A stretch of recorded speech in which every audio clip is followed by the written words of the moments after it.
chế nó phải có mùi à mà bé muối của mà nào đấy à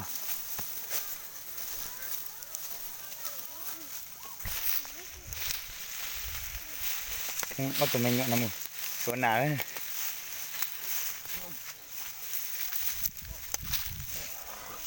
thầu tí chỗ là tụi mà đó thì một cò là thì một cò là nét chờ nét sư đi rồi một lượt đây màu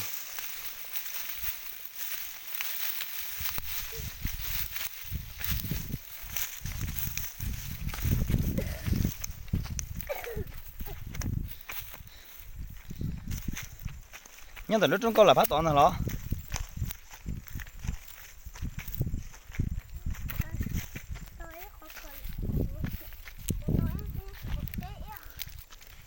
họ có là nó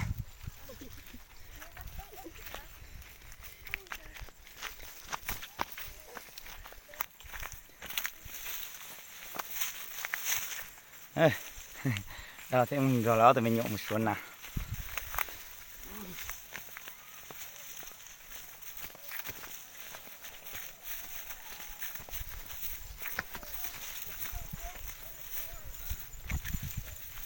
bây giờ nằm món đấy chưa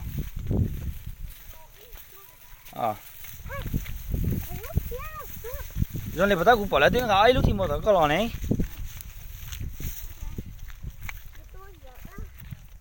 sáng nay bây giờ lại giờ à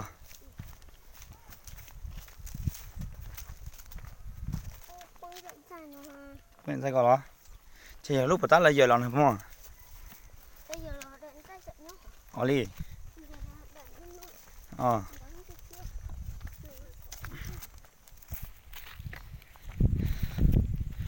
đó tụi mình nhộn một số nạc cỏ xe nữa chưa sạch mà nè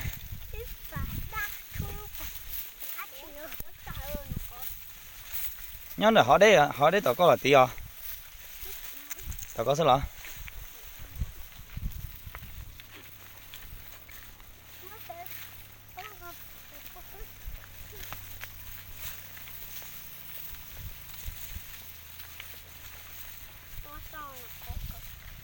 này có món này có được cờ lo mua say lì say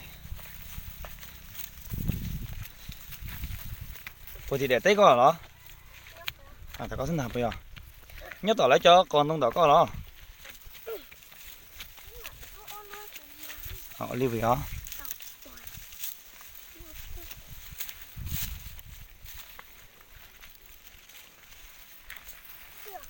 nhớ lại con thằng bây giờ con nhớ là bây giờ lắm bây giờ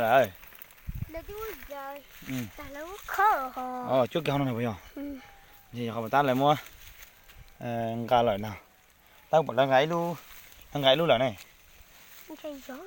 cái đó gà phải một số nhỏ gì vậy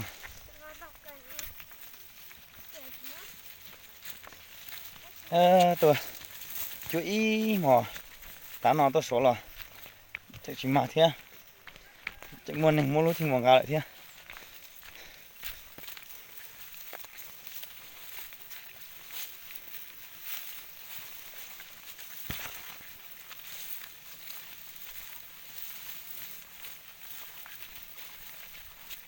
cũng muốn nên thì chuốt tao liều tôi nào tao nó nè tao phải hả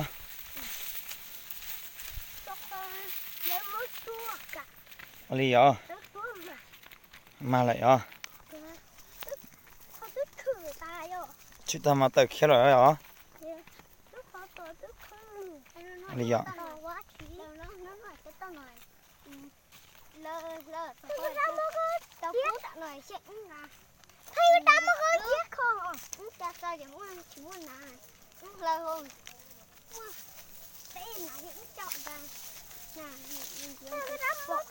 lì hả thì mà thế rồi nên nào là gọn tới đây thế lời là thiết thiệt khía đấy cháu bây giờ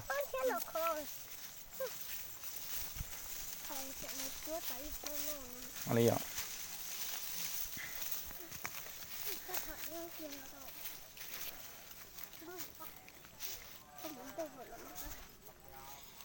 chỉ tao nói chỉ một chế thôi à. Ừ. Ừ.